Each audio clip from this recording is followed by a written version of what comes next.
नमस्कार दोस्तों, आज मैं आपको सुनाऊंगा माँ दुर्गा और गरीब लोग। एक बहुत ही प्यारा और सुंदर गांव था। वहाँ के लोग बहुत नरम स्वभाव के और ईमानदार थे। वह किसी का बुरा नहीं चाहते थे, बस अपने काम से काम रखते थे और ज़रूरत पड़ने पर एक दूसरे की मदद भी किया करते थे। उस गांव की एक अच्छी विशेषता यह थी कि वे माँ दुर्गा को बहुत मानते थे और इसलिए वह नवरात्रि को बहुत धूमधाम से मनाते थे। उस गांव के सभी लोग सच्चे मन से माँ दुर्गा की पूजा करते थे, इसलिए माँ दुर्गा भी गांव वालों पर हमेशा खुश रहती थी। कुछ ही दिनों में नवरात्रि आने वाली थी। सभी गांव के लोग इस बार भी नवरात्रि धूमधाम से मनाने के लिए तैयार थे।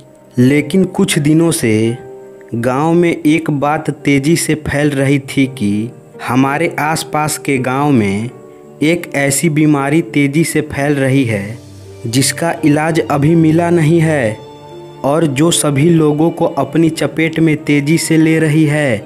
इससे आसपास के गांव से कई लोगों की मृत्यु भी हो चुकी थी। इसका कोई इलाज भी नहीं मिल रहा था, इसलिए गांव वाले डरे हुए थे कि कहीं हमारे गांव में भी यह बीमारी न फैल जाए। कुछ दिन तो सभी लोग नवरात्रि की तैयारी में बहुत खुश थे, लेकिन फिर यह बीमारी धीरे धीरे पूरे गांव में फैलने लगती है। कुछ ही दिनों में यह बीमारी गांव के हर हिस्से में फैल चुकी थी।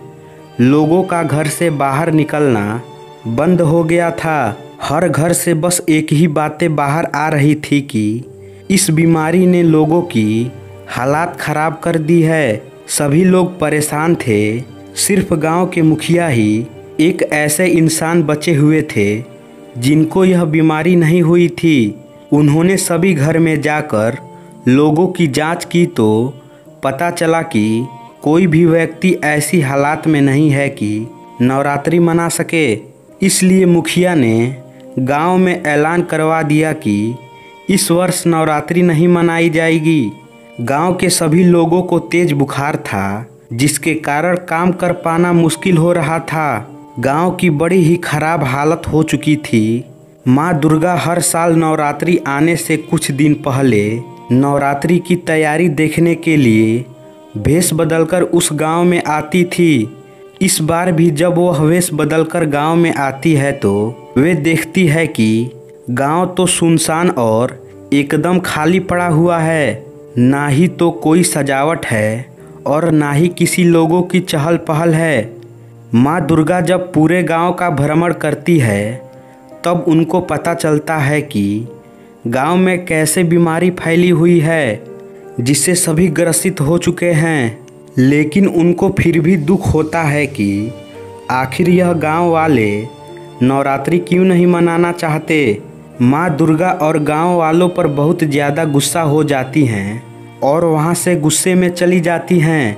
माँ दुर्गा यह सारी बातें भगवान शंकर को बताती हैं। तब भगवान शंकर कहते हैं कि आप तो पूरे जग की माता हो, आपको अपने बच्चों पर इस तरह से क्रोध नहीं करना चाहिए और इस परेशानी का हल भी आपके पास है। तब माँ दुर्गा अपना रूप बदलकर फिर से उस गांव में जाती हैं। वहां जाकर वह मुखिया के घर का दरवाज़ा खटखटाती हैं। जब मुखिया बाहर निकलता है तो वह देखता है कि बाहर एक बहुत सुंदर स्त्री खड़ी हुई है। माँ दुर्गा मुखिया से पूछती है कि मैं हर साल नवरात्रि में इस गांव में आती हूँ, लेकिन इस साल क्या यहाँ नवरात्रि नहीं हो रही है। तब मुखिया कहता है कि इस साल हमारे गांव को एक खतरनाक बीमारी ने अपनी चपेट में ले लिया है, जिसके कारण हम लोग इस साल नवरात्रि नहीं मना रहे हैं। माँ दुर्गा मुस्कुराते हुए कहती हैं कि आप लोगों को इस साल भी नवरात्रि मनाना चाहिए, क्योंकि नवरात्रि मनाना मतलब माँ दुर्गा को प्रसन्न करना है और माँ दुर्गा के आशीर्वाद से यह बीमारी आपके गांव से ज़रूर चली जाएगी। इतना कहकर माँ दुर्गा वहाँ से चली जाती हैं। मुखिया को उस सुंदर स्त्री की बात सही लगती है, इसलिए वह गांव में फिर से ऐलान करवाता है कि इस साल भी हम लोग पहले की तरह नवरात्रि मनाएंगे। मुखिया पूरे गांव में नवरात्रि की तैयारियां शुरू करवा देता है। देखते ही देखते पूरा गांव पहले से ज़्यादा सुंदर लगने लगता है। नवरात्रि के दिन जब माँ दुर्गा उस गांव में आती हैं तो यह सब देखकर वह बहुत खुश हो जाती हैं और फिर धीरे धीरे पूरे गांव के लोग उस बीमारी से मुक्त होने लगते हैं। इससे सभी लोगों का माँ दुर्गा के ऊपर विश्वास और ज़्यादा बढ़ जाता है। तो दोस्तों, आशा करता हूँ यह कहानी आपको अच्छी लगी होगी, तो इसे लाइक करें और हमारे चैनल को सब्सक्राइब करें। धन्यवाद।